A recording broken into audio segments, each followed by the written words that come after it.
That's for you. Look at that later. I bought a box at G-Sale Saturday. Had them in my car and I looked at them, and I give them away.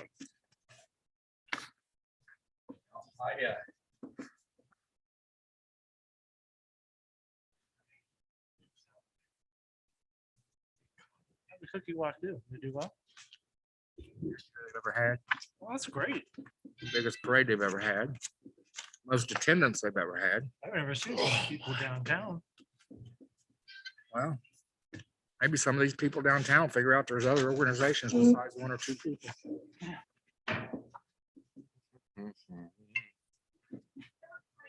Recording now? Yeah. Okay.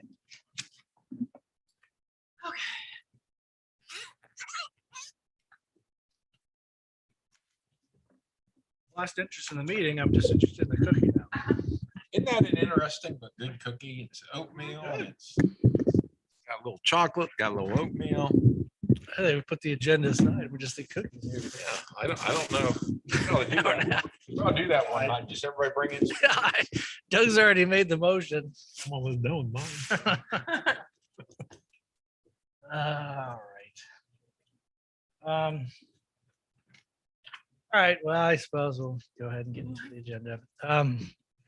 Go ahead and call to order the Safety and Service Committee meeting for Tuesday, December 7th. We have Marvin is here, Doug is here, Jack, Dana, Bailey, Chief, and Teresa. Any changes or anything like that for the minutes? I move to approve. All in favor? Aye. Aye. Minutes are approved. Item 3.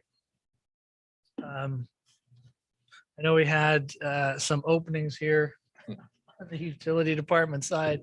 So I figured give you a chance for any updates, Jack, with some of that staffing. I can. We had 4 openings at the street department as well as the street superintendent. 2 of those openings, we had employees start a week ago.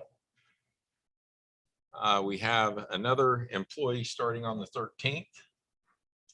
New street department supervisor is going to start on the 20th. And then the part-time position, he was supposed to start yesterday. He came into work actually, but then called today. He is a OPERS rehire, and there was something in the paperwork that he had not taken enough time off work before he came back. So I had a discussion with him at 7:45 this morning. We are going to restart his work February 1st. Because most people, and I won't go into it too far in depth, but most people when they retire, start their retirement the day they're working. He actually retired a few months, but didn't sign up for benefits. He was clearing out vacation and different leaves he had. So his actual retirement date was later than what was in his mind. So he has to take off till February 1st. So as far as the street department goes, we will be very green to start with, but I think it's a good group and they're all on 6-month probation. We're going to get them up to speed and go from there, but I have filled every slot at this time. Seemed like a pretty quick turn. Well, actually for the 3, we've been at it for well over a month. And we got a good varying group of applications for the street superintendent. He is actually a rehire. He worked here years ago, started here actually, was trained here. He's from Johnstown. And then we could not, we didn't want to lose him, but we couldn't match Pataskala's pay. He'd been with them for 3 years now, three and a half years. And so the real advantage of bringing him back, he had worked our streets and our lines and our valves, so he already knows the snowplow routes and everything and all of our equipment. So he was, he's new to management. We'll work with him on that and working with crews, but he will know our system well, and I won't have to spend near as much time bringing him up to speed on plow routes, water valves, repairs. Good. Because I trained him the first time. Fair. So, Good. See, I guess you can't ask that question, but is he a family man? yes, he is. And he volunteered that openly. He was a single man when he left here, and he's coming back with a wife, and I think they're going to have a child. So all's good. Come back and wanted to work for you again? I couldn't believe it, but yes, he did. I mean, he knows what he's getting into then. don't he? No He's surprises. aware. Good, Jack. It's good news. Definitely, because I know you and I talked, that'll be good going into snowplow season. Yes, and that was one of my biggest concerns. That we had 3 good applicants. We got a number of good applicants, but the 3 I narrowed it down to. His main advantage was he knows the plow routes and he knows the equipment, and he gained nothing but good experience over at Pataskla. They spoke very highly of him and didn't want to lose him. But they used the larger trucks, like our new Mack truck. That's what they use over there. So he already has experience in it. I told him I would have to train him on the new asphalt machine we got. He says, well, we have one just like it in Pataskla. He already knows how to run it. So Do you have a CDL? Is that what you Yes, said? he does. Yes. Okay. he's got a Class A CDL. We require a Class B with tanker, but he's got a Class A, so that Awesome. exceeds our Great. needs. All right. Any other questions for Jack on the utility staffing? No, sir. Construction project updates, the normal run through. Yes, South Oregon is, Chip's not here. I'd call it the forever project. It's all done except the punch list. And so we've got those few punch list items to do, and there's not a lot. Part of it is the concrete that goes around the manholes. They come in and salt them, but lining up concrete and also being sensitive to temperature. You can put high early in the concrete, you can blanket it, but a lot of those manholes are right out in the middle of the intersection. So we're just gonna bide our time a little bit on that. But the rest of the project has went very well. I think I actually am waiting for the final payment minus retainage to come in this week so we can get that paid out of this year's budget. As you know, on the North Oregon Benedict Buena Vista project, all of that paving is done. They still are working on putting in the storm sewer up on the section of North Oregon. So that project's went along very well. Water towers at a little bit of a standstill as far as we can see. They're prepping the steel, welding the steel, and starting some preliminary base coat painting in their shop, and then they'll bring it out in larger chunks.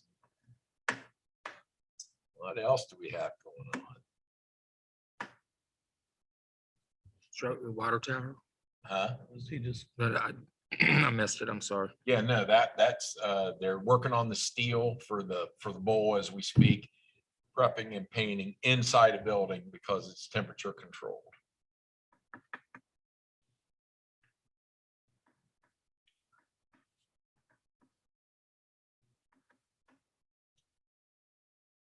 oh. All the relief sewer is all in and operational.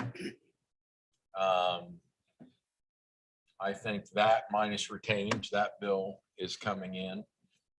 We still have a little outstanding situation with George Holbrook's parking area.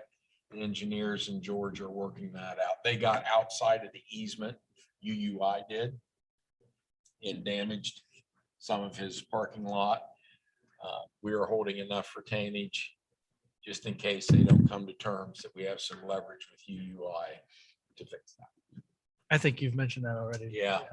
And then in the middle of negotiation, what it's going to take, George went to Florida So we can't do any additional paving or anything at this point anyway. We're past that. So what we're trying to do is get them to agree on a cash settlement.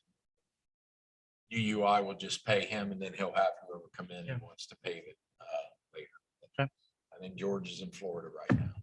Get all the petitions passed. You get all the annexation petitions passed, George? I haven't talked to Larry Schaefer. I know Larry said that he was working on that, but that's been a good month ago that I talked to Larry Schaefer. Haven't heard anything more about it. So maybe a phone call. I'll check on that. Reading through your report, looks like we had about almost 1 million gallons used for the Mohawk. Yes, as you know, our normal usage is up anyway. And then we had that fire at Mohawk over Thanksgiving. Pretty extensive. We pumped for a number of consecutive hours and pumped right at just over 900,000 gallons, which was all the plant could give in a 24-hour period. So we figure 600 was to normal use and probably about 300,000 gallons went to the fire. What do you say, 30 some hours of overtime to be able to get Yes. the, yeah. And unfortunately, it's on the holiday, but that's, That is what it is. that's when the fire hit. So we normally only have 1 man staff during the wintertime holidays, 2 in the summer. But we had to call it, couldn't expect 1 man to stay, that 24-hour stretch. So Is there a lot, I haven't been over there in a minute. Is there a lot of damage? Is it all inside? most of it was inside. Okay. Most of it was inside. Yeah, they were having trouble getting the water cut down. So they called me. I tried to explain where the shut offs were, but I ended up coming in. I was up above Utica, but I got it shut down. Good. All right. And then the New Day line was down. The New Day sewage line was down and we saw that they weren't pumping, but they've taken different times at that, if it got low, but so they wanted to start trucking it into us. Now, why do you want to truck it in? Why don't you just turn the pumps back on? Well, we found out their primary pump and then their backup pump were both non-functional. So we made provisions to them to truck it in, but they were going to truck it in at the bulk rate, not the agreed upon rate. And they've got a spare pump in there. Catching up. Okay. All right. Good deal. The only other question outstanding I think we had in the last month, 6 weeks, was there was going to be a meeting around the 3762 interchange. LCATS, I believe. Is that right? Anybody correct me if they remember? Jim called that out about a month ago and it was canceled, and they're going to talk about how to address that interchange. I don't know if there's been any conversation. I have had no call back on that, and I doubt if there's been a meeting, but no one, to my knowledge, no one showed up for a meeting. It was scheduled and then it was canceled, and 37 and 62, yeah, put a roundabout in. yeah, right. Yeah. We're not, they're going to talk about ways that they could approach that. And I'm not sure. Jim, I think, was obviously heading that up, but it doesn't sound like there's been any other communication. Yeah, and I wasn't part of that conversation, All so. right. Did you mention Hartford water line? We have no response yet. Mark, I had a conversation with Mark Frazier. He called me to get insulted again. That's what he told me on the phone. He said, I just want to get insulted, so I called you. So, You called the right place. yeah, I told him, I said, well, Jack has got a backhoe sitting out there and waiting on the money. And he said, I've been to the governor's office and talked to them. And he said, I've talked to the county commissioners. And he said, as far as we're concerned, it's still online. We're trying to get the funding. He said the last round, I think he said they had $250 million in that fund and we didn't get any of it. But he's talked to the governor's office and he's talked to the county commissioners because he doesn't think that they've been doing this part of the county right. Of course, he's a politician. Yeah. I like Mark, but he's still a politician. But We still got high hopes for it. Now, I did not ever see the final application. Jim assured me that he got that sent in. Teresa, do you know anything about that? Not saying that you would. No. Okay, but he assured me that he was gonna have that filled out and sent in. Because we did. The county commissioners are holding too tight for this money that's supposed to be spread out. And they're wanting too much control over it. So in any event, we jumped through those hoops and Jim was supposed to get that final application out into them.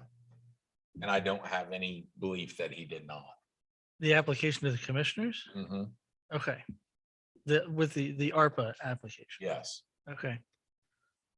Are you holding it? I'm not holding the application, You're I'm holding the holding the guideline. draft. Yeah, the draft guideline. And that was my question is, has there been any update that the draft is now finalized? Because the finalized policy should have been released on the 23rd.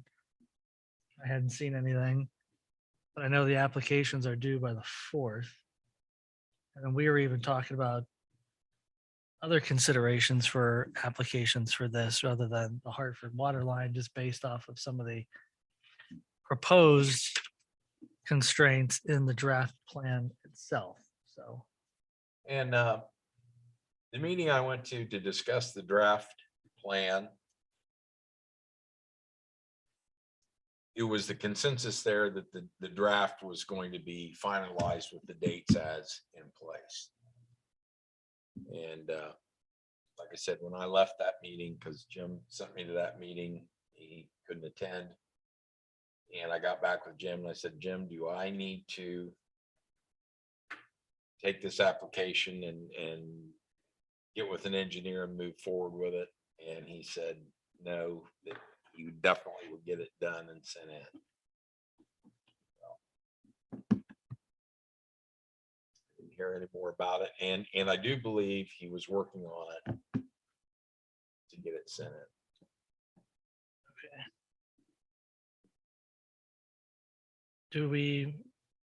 I was thinking asking if Bailey might be able to follow up on it to see if it was submitted and if there was a finalized plan just to share with everybody.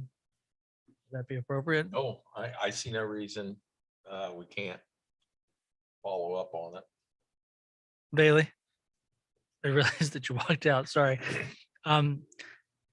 Would you be able to follow up with the county to see if an application was submitted Yes. for the ARPA and then see if there's a finalized plan or a finalized policy that may have been approved or in and around the 23rd? Yes. You don't have any knowledge of it being filed, Baylor? I do not. Okay, thank you. Because the other consideration we were talking about in finance was putting in an application for having some of these funds pulled back for the Other project. sewer lining program. Just knowing that with the Hartford water line, there's a lot of moving pieces, and if we don't get one, it's very unlikely that the whole thing will be able to come together Hmm. in a fiscally appropriate way, as we've been talking about it. So the sewer lining project was something that's wholly within the village or city and wholly something that we know is a long-term project that benefits everybody. So Now Bailey, Jim assured me that this application was going to be done and sent in, but of course I haven't talked to Jim. Yeah, I'll just, You know. no. Yeah, I wanted to make sure it was sent in. Okay, sounds good. okay. Did Mark tell you, Marvin, about when the next round would be announced for? I think there's only one more round, right? The third. round? Yeah, but we didn't talk dates. And talk We dates. talked, people he'd talked to. Okay. It was a general conversation that we had about other things. Okay. Well, what are the thoughts from everybody here about? I don't know how prudent it would be to submit a competing application for something completely within the city. Maybe it wouldn't be that big of a deal. We To, accept it now. I'm sorry? They're supposed to be in the 4th of November, weren't they? No, it's- 4th of January, completed applications due. why would it be inappropriate for us to go ahead and put another one? in? That's, I'm just asking because I don't think it would be if we've got another interest within the city. Well, I'm thinking about this. Our ARPA funds, you know, as I'm digging into this farther, for Johnstown can't be used on the Crouton Road water line anyway. Ben's talking about projects for Johnstown. That's what I'm saying. Well, I'm saying it can't be used, so it's not really a competing project For Johnstown. for Yeah, so- Johnstown, but I see what you're saying. Yeah, so the way that I understand it from the conversations we've had is the submission for the application that we discussed before relative to this, to the Hartford water line, was as a formality in so much that the conversations that we've had already had a dollar amount from what the county was going to put toward that program. So knowing that there are several provisions within the draft policy that don't meet what we had already discussed, that would set it in a different category than anything else. If it's deemed that regardless of whatever conversations were had beforehand aren't appropriate to the policy that's being adopted here, then it makes sense for us to submit something else that can be used locally that we know we can use local dollars on that would adhere to the policy requirements in this. So I think it makes sense to put something in there and to submit something else before January 4th that's specific to the sewer lining project. Because we know that we can spend some of those ARPA I dollars can on. get that lined up. I can get that lined up. Let me Thing just is, they say- want us to have some skin in the game on our project. Yes. It was our understanding when we talked to the county commissioners, they was gonna fund that thing. 100%. Then when Oswald got in there, he changed everybody's mind. He wanted us to have skin in the game on a project for Crouton. Mhm. So if we got money that we can appropriate to do another project here in town, I think that we should commit ourselves to that. And you know, I believe we do. I believe the sewer department is in a position to contribute Mhm. towards that project. Now, like I said, I know we have a big sewer project coming up, but yeah, I don't see any problem with that. When you got the leeway with your department, you know how much you got in there. And what you got, now, would it be appropriate to have Jack go ahead and do that? And then talk to the finance committee about Yeah. committing some of your funds to it? You have funds that's laying that's not Mhm. committed? Yes, we certainly have funds that are not committed, but obviously it depends on the sewer plant expansion, how much you want to bond, how much of that non-committed money you want to put to that. But obviously, we don't have enough to pay for the build of the sewer plant, but there are dollars there if we want to put some sort of matching Mhm. to this. And I can easily get started on this tomorrow if he wants to go that route. What was it the county got for this? Did they get How much money? For the whole thing? 24 million, I think. It was 24, 25 million. Yeah. And I think they were earmarking 20 to this, which was the cost of the installation piece. And then the state funds were to pick up the tap capacity fees and the installation of the lines To the house. to the house. Yeah. The Fraser money. Yeah. And that's the understanding. And then the city would have anything else there above and beyond. But the installation, and everything like that would be zero out of pocket. Seems to me like a lot of money to commit to a community that's got, what, 300 houses? It's underserved. I think that's the main And category that's, that I'm that's following. the key. It was underserved. I think we should move forward with putting something. do else in. too. Mhm. One motion. So in their Yeah, I scoring, just didn't know if they're there. in yet. their scoring, will they consider Johnstown as underserved as Hartford? Probably not, but if there's a lot of The only money, way Hartford works is if With 90% all of the that pieces. goes to that project. I Which moved, seems unlikely. I move that we ask council to approve Jack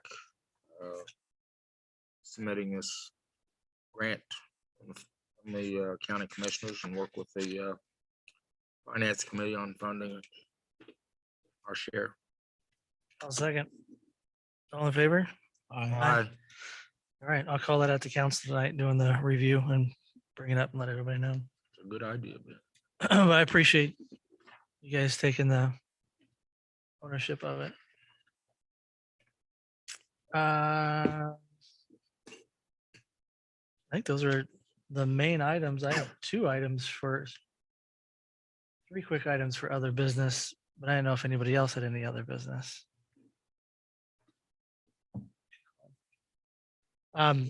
Jack, I wanted to follow up. Marvin actually called out a couple of these at the last meeting as I was going through the minutes.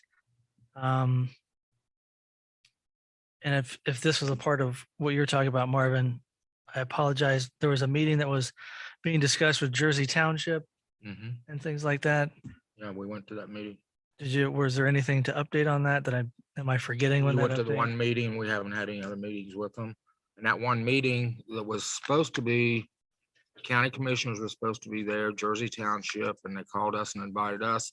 That's the one that Jim sent the email out and told them that ship had sailed. And then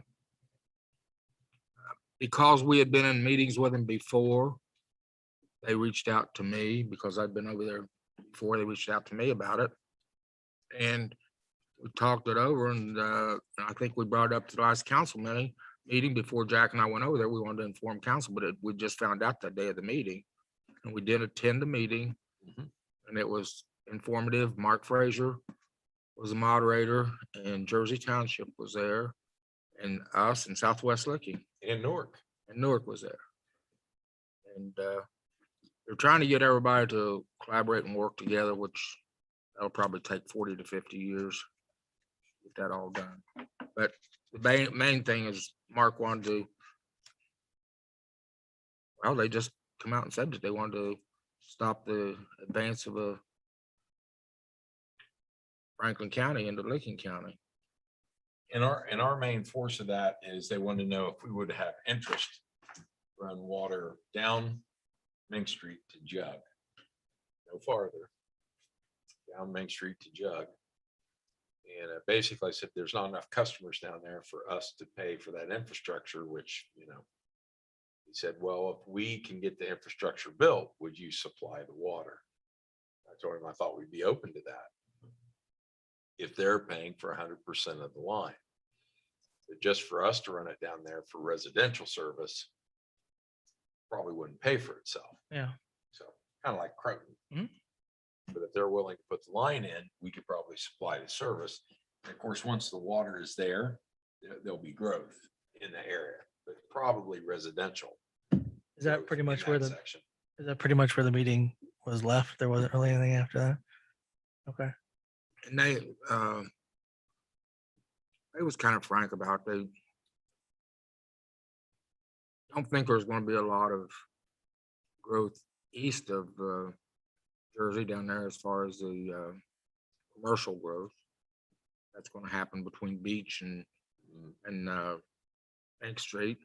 But they've said that before. They was going to stop at Beach and never come any farther. And they was going to stop at Harrison, wasn't it? Yeah. And then they're stopping at who knows where it's going to stop. But to me, it just plays out, and here again, some people like that project, some don't, but to me, it plays out a lot like Crouton. If off of a few or a fewer number of paying residents, if we don't have to cover the cost of the infrastructure and we're just supplying the service, I think it's doable.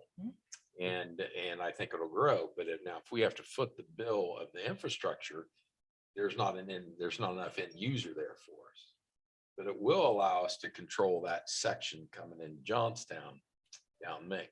The other thing that we can do with a situation like that is that we can form a TIF, I think it's called, with the township and the village. We have the taxing authority and the township doesn't. We can form a TIF for that area that we're going to service with utilities and impose the 1% income tax.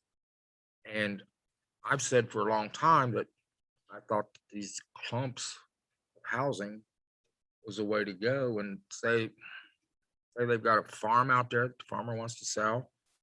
that farm, according, you'd have to go by township zoning, and if they could get the zoning changed in the township, allow more houses, and then we supplied it, then we could benefit off of the water fund, water and the taxes, so. That's a good idea. I know we've talked about that for sure. Yeah. Okay, so more to come at some Yeah. point. We had the one meeting and haven't heard any more since. Okay. The second thing I wanted to bring up, reading through some emails, House Bill 494 has been introduced, which talks about school adjacent zones. And I know when we had talked previously about Leafy Dell Elementary over there, we talked about a school zone and things like that, specifically out on 37, but because of the distance of 37 from the school, Mhm. it wasn't allowable. This House Bill 494, as it's being introduced, talks about at least giving the option to apply for it and submit the request to the Director of Transportation for approval. So if this continues to go through, it might be a means for us to institute a school zone, if desired, out on 37 to slow traffic that would affect, walkers and pedestrians and vehicles exiting and entering back, out there in that space. So Definitely think it would be desired if Yeah. we legally can do it. maybe- no, I was just saying, I just wanted to call it out just so everybody knew that it was there. Maybe we should send a copy of that to Mark and Beth and let them write a letter too. Sure. And that was where I was going with it, since we've done other letters from council before. I think this might be something, if we wanted to pick up and send something in support of to Mark and say, hey, we're in support of this because we could see a direct benefit Well, from this. I think we're kind of taking it on the chin for the problems on Main Street about the speed and stuff like that. You can't control, or you can't patrol, in my opinion, you can't control that 24 hours a day, have a person sitting up there 24 hours a day, Right. make sure everybody's down to the 25. It's just, to me, it's impractical. I think a majority of them, as you found when you run the speed thing up there, the majority of the people are cutting it down on Main Street. So at my last speed study, I believe that the percentiles was within favor of the actual speed limit. It might have actually been a little bit underneath it. So what I'm looking at is the 85th percentile, What? the 85th percentile of so out of that 85th percentage, at the 85, it's usually a little bit lower than the actual posted speed limit. You do have speeders, and You're not gonna stop it, chief. right. And they come in at all times during the day, and they also come in all times during the night. So it's just by luck that you run into them. But then also too, enforcement helps too. So when you do have that officer that's out there, it does remind people that there can be enforcement as well. But there's also apps, whether you're aware of them or not, they also can be very tricky for us, where they actually post where officers are located at, and it kind of ruins the surprise a little bit. But then it's just us having to be a little bit creative with technology out there as well. They went from CB radios to apps now. Absolutely. I know where my offices are in this community from that app. Fair. But That's that fair. in itself helps control speed. It absolutely does. You see the app and they're, There's an Deterrent. officer up here, yep, so- well before you even come in contact with them. And our end goal is to have people do the posted speed limit. Well, the app slows them down, like the CB radios used to slow them down too. They thought they was getting something over on the police department, but they're not. They're just doing what we want them to do. Exactly. The end goal is to slow down. Mhm. Could you see a practical application for something like this in that space, chief? I could, Mr. Chairman. With that said too, though, is it something you'd want to look at Crouton Road as well from Eagles Nest? Do you think that you'd have the same similar concerns there? And then I also feel like when I listen to the complaints of the community, a lot of that also comes from Edwards Road. And I don't know if it would actually be able to extend beyond Leafydale all the way down to Edwards Road. I I don't think so. can't foresee that it would. But there's a significant amount of complaints that comes from crossing there. I thought what I read had a distance on it. In school. That would be a pretty long stretch from that It would. I would envision that basically you would get like 100 feet or maybe 200 feet of that intersection that would be for school zone. Street or highway located within a half mile of the school. Yeah. I don't, Crouton Road, you mentioned Crouton Road. Half of that would be in the city, right? The whole part of Crouton Road isn't in the city. We would just have that intersection, I believe. So we technically the county would take calls there, Yeah, but we would also be able to do enforcement there as well. yeah. I thought it was good because we talked about it before and we'd actually tried. So this seems like a mechanism that if we wanted to go about and do it, we could.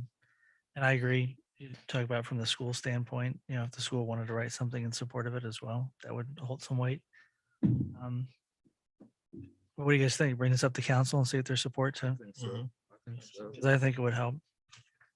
And then, Mr. Chairman, as a crow flies from the school to Edwards Road is going to be 2250 feet approximately. Okay. Well, the intersection. It is, but I think that would put you within that half-mile Yeah. radius.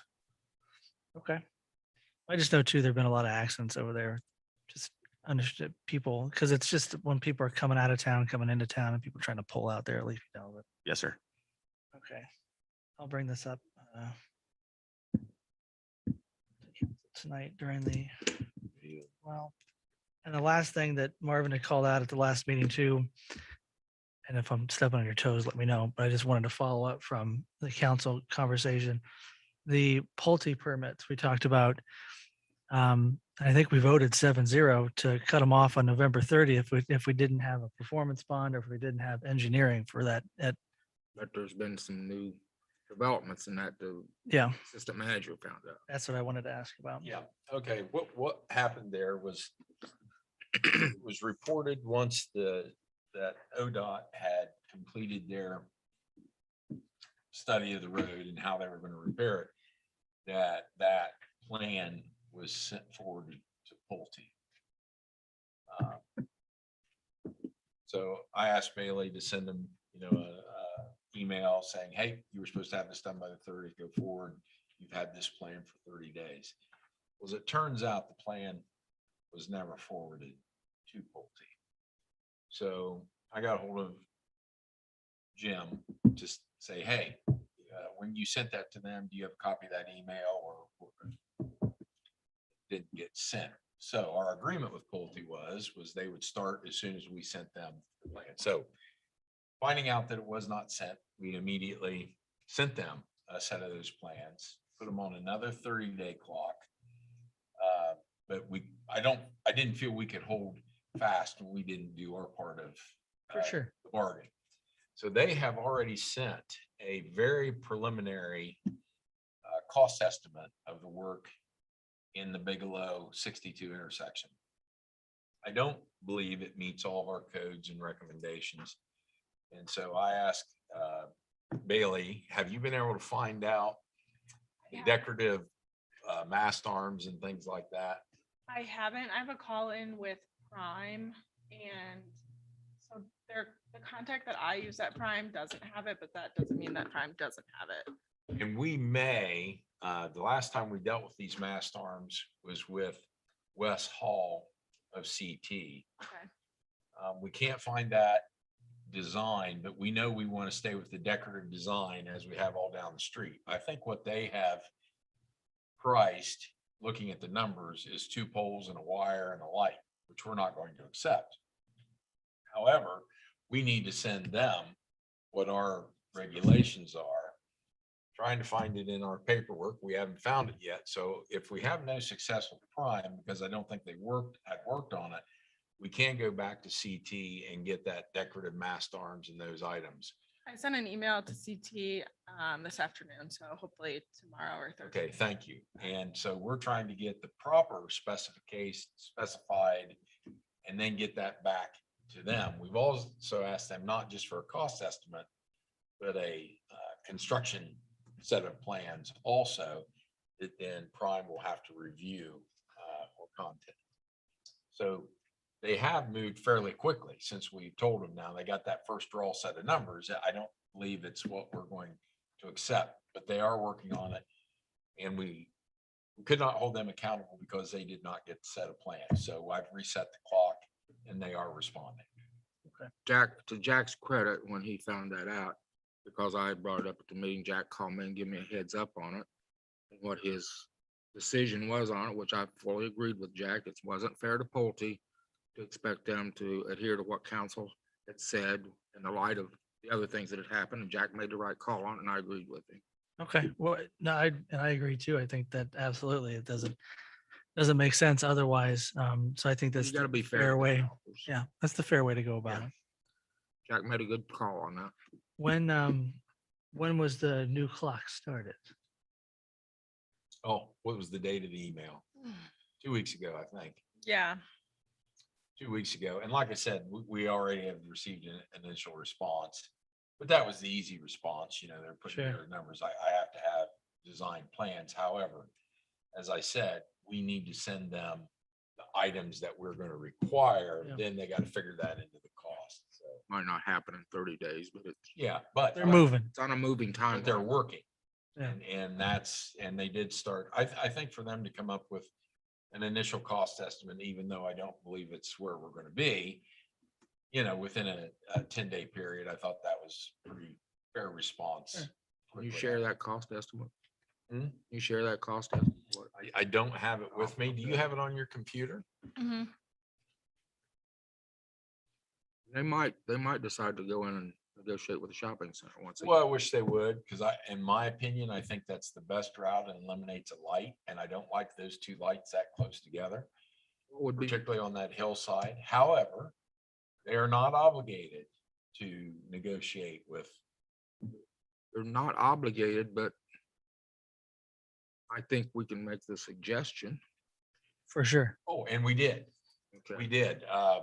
When Bailey sent the email to Pulte, I said, let's punch that in there again, that, we're very open. The city is very open for them to go up through that property and come out at Wendy's. I think once they get the other bid, if that's, Oh, yeah. See that number? That- That, it's gonna go up 5 times that probably. yeah, it should be closer to $1 million. I think they'll be happy to Yeah, talk. so knowing that number was what it was, I think that institutes 2 wood poles and a line across. Well, obviously, we're not going to accept that. Now, it doesn't say that. It doesn't say to, but I don't know that they're going to get the decorative mast arm for what we need. And also, I just thought of this. I know through ODOT, Ty Thompson, they needed our spec number on that decorative arm for the replacement on Wendy's. Now, they won't pay for that decorative mast. We would have to pay the difference between the two, but so I do know there's a call number. And again, I think that came from Jim Leonard's notes on his computer. But really, we should have that in our files and Yeah. records. Once I get it, I know you will. Absolutely. I know you will. Just we searched for it and couldn't find it. But I know that item number is out there because we had to get that on the ODOT Right. plan. It's a commercial corridor. I mean, there's design regs in place for a reason. It's Mhm. a major So that I'm entry. sure is the absolute least expensive way you can go, which I saw the number and I went, okay, now we need to get them specs and Yeah. plans and an excavation plan. That does not surprise me at all. Any contractors we work with, that's kind of the first number you see with anything they're doing. Point A, yeah. Yeah, that's point A, but it is point A. We're moving. Why would, when we ask for a red light, why would you offer us a Cadillac if they can get away with the Chevrolet? But I don't know if it's Cadillac or not, but we're gonna match our decorative mast arms that we have all the way through town. That's a bicycle right there. It's not in the same category. But It's because the number I'm thinking about is when we talked about the light at Leafy Dale and 37, it was right at, I think, between 800,000 and $1 million or something. remembering three, correctly. three different, very distinct bids based off of, or proposals wanna- based off of wood pole, which we know you can't even do, except on a temporary basis, Yeah. the metal poles, Which we do not want. which we do not want, or the mast arms, which are the most expensive, but again, that's a commercial corridor and that's a major You entry. can always build a roundabout, but it's a little more pricey. Oh, boy. But yeah, so we'll, like I said, this is point A, but we're moving, we're talking. Good enough. Well, I wanted to ask on that. Any other business? Marvin? Roundabout would be better than a red light there if they don't go the other way. Oh, in my opinion, yes. But they're not gonna jump that far, and I don't know that we can force them to jump that far. They have to have a traffic control device, but it will have to meet our. Would you want me to have you give an update on that when we get the safety and service? Or you want me to give a quick synopsis? You just roll right ahead. I'll make it quick, unless anybody Are has. you any. sure you I will? I bet. will make it quick. I bet. I'll make it quick. Because my voice is Tired gonna today. wear out anyway. I got water, sewer, Fair. all that to go through. And Give us a Reader's Digest version. I'll make it quick. I'm tired tonight. Oh, yeah. I am. Well, If there's no other business, I'll, Mr. I'm Mr. sorry. Chairman, I'm sorry, I did have other No, go business, ahead, if you Chief, go ahead. please. There was a flyer, and I believe that all members of council may have received a copy of flyer that was sent out to some residents on Concord Road. Although I don't know how many it did affect, but I did see that it was littered with some inconsistencies or inaccurate data. And I did want to bring it up in safety that in particular, they said that the addition of 150 homes in the Concord East subdivision would increase a daily estimate of additional to 1,000 to 1,500 vehicles on Concord Road. It said that these vehicles cross the bike path most doing 40 to 50 miles per hour, and that the increased traffic would cause delays and congestion along Concord Road. I did perform a speed study in this area on December 11th of last year. I did want the committee to note that in the 85th percentile, the vehicles were doing 34 miles per hour. I noted that there was approximately 60 vehicles per hour that were moving through the area. And when I looked at the bell curve, very few of those vehicles were traveling from 46 to 50 miles per hour. What did they quote the number of vehicles? They had said that there was a daily estimate of there would be a daily estimate additional of 1,000 to 1,500 vehicles will travel through that daily. That's pretty accurate. Do you feel that it is? 150 houses on your national average of entrances and exits. You got 8 per day on the typical house. You got mom and dad going to work in the morning, that's 2. Mom and dad coming home, that's 4. Mom and dad going to the grocery store or another errand, that's 6. Taking Johnny to see Susie, that's 8. The only thing that I'm able to tell the committee is that I was only seeing 60 vehicles per hour. You're talking per hour, I'm talking a 24-hour period of 150 houses. 8 entrances and exits per household is the national average, I think. I just quoted there where they come from. Every house isn't gonna have that. You've got 2 people living in your house, so you're gonna probably have 4 to 6 entrances and exits from your house. But it could be more, it could be less. That's pretty good statistics there. On 150 houses, you'd have about 1,200 cars coming in and out of their day. But roundabout would fix all that. I think a roundabout would be an outstanding idea. I think that agree. my biggest security concern for the area is the school zone. I really feel like as you're traveling up there, you do not know when it's active, and when it's not active. When you put a roundabout, if you put a roundabout in, they could go back and take that hump out of Concord Road. Mhm. That's a death trap. And get rid of those 2 little ones inside the complex. And when people come out of there, they just hit the roundabout. Have you ever seen traffic backed up on a roundabout? Except maybe over on Hamilton Road, and it's never more than 3 or 4 cars. I think the roundabout would be a fantastic idea. I'm not really big on the current roundabout that they have within the subdivision. I think that they could take that roundabout and then they could move it southbound You mean one up there? in the subdivision Concord East. Well, what I was thinking about was they could incorporate that one into a bigger one. Yes, my idea exactly. Road come right through it and the subdivision would come right out onto that too. Right. The subdivision would have to, basically the HOA would had to give up space though. And it's having a conversation with them to see if they'd be willing to volunteer to give that space up. Salmonella is the one that's got them in his hand, so we'll let him deal with them. Going into the farmland though, I think you'd obviously have purchases from the Rice property at that point.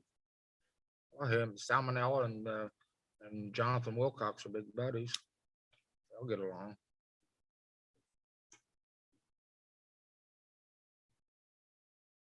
Might make Jonathan sick. Well, they worked on the Pinnacle together. Why wouldn't they work on this? It's true. Maybe they could make a golf course out of the old Rice farm and have another Pinnacle here. Well, that's up for council to decide.